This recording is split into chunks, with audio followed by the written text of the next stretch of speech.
Hey guys, welcome back. My name is Scott, and today we are painting the Great Bear Heavy Warjack from Warmachine. This is a really fun model, and I really enjoyed painting it, so let's go ahead and dive into how I did it.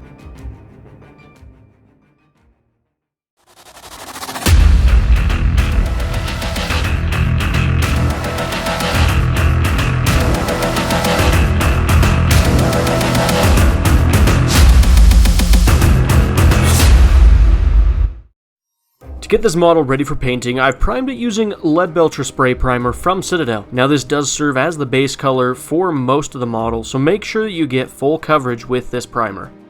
The first thing we're going to do in this project is we're going to take contrast Basilicanum gray, and we're going to use this as a wash over most of the model. We're going to paint this anywhere that isn't an armor panel or a detail that we plan on doing in a color other than metallics. After we've allowed that shade to dry, we're going to take Stormhost Silver, and we're going to do two things. We're going to dry brush this over the whole model, and then we're going to take and use this to highlight any of the hydraulic pipes on this model. Next, we're going to take Balthasar Gold, and we're just going to pick out a handful of details on the structural parts of the model to just break up the iron color so that there's a little bit more to look at when you look at this robot. Once we have that copper color in place, we're going to take Agrax Earthshade and we're going to use this to lightly wash each of the parts that we painted with the copper.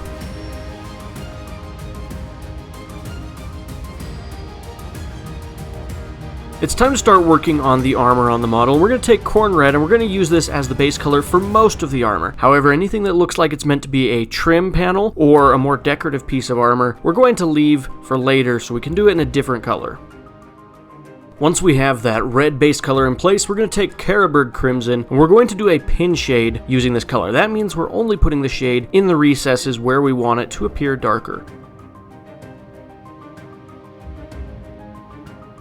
Once that shade is dried, we're going to take Mephiston Red, and we're going to do a thick edge highlight with this color. We're not worried about this being super crisp, because we are going to do another layer of highlighting with a brighter red in the next step.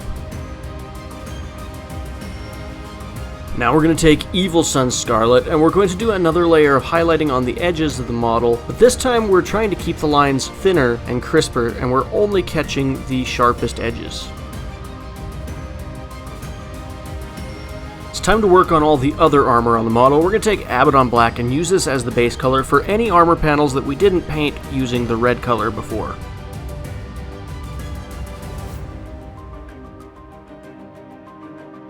Once we're happy with the placement of that black on the model, we're going to take Dark Reaper and we're going to use this to edge highlight all of the black panels. And this is the only layer of highlighting we're doing on the black, so make sure that you get good clean lines.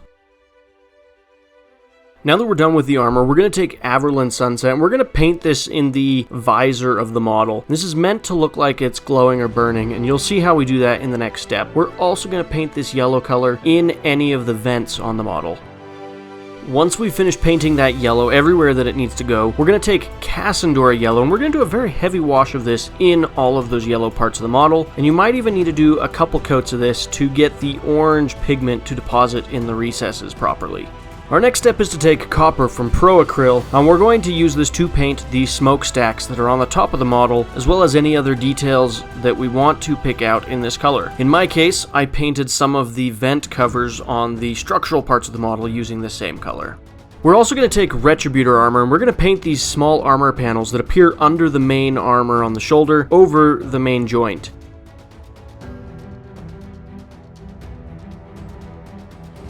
After we've finished with both of those metallic colors, we're going to take Seraphim Sepia and we're going to wash this over both the copper and the gold that we've just painted in the last two steps.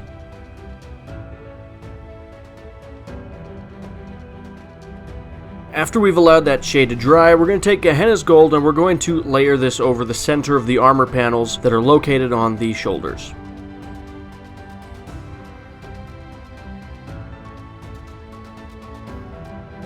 Our final step in this project is to take Leadbelcher, and we're going to use this to pick out all of the rivets that appear across the model, as well as any spots where we overpainted onto the structural parts of the model. And with that, we finished painting our Great Bear Heavy Warjack. Thank you so much for watching this video today. I really hope you've enjoyed it. If you have, go ahead and like it, and then subscribe to my channel so you can see future videos that I make. I'd like to give a special shout out to my channel members that make videos like this possible. If you would like to become a channel member, hit the join button below this video, and you'll gain access to exclusive perks, such as a members-only Discord, where you can chat with me whenever you'd like. As always, have an amazing day, and we'll catch you in the next one.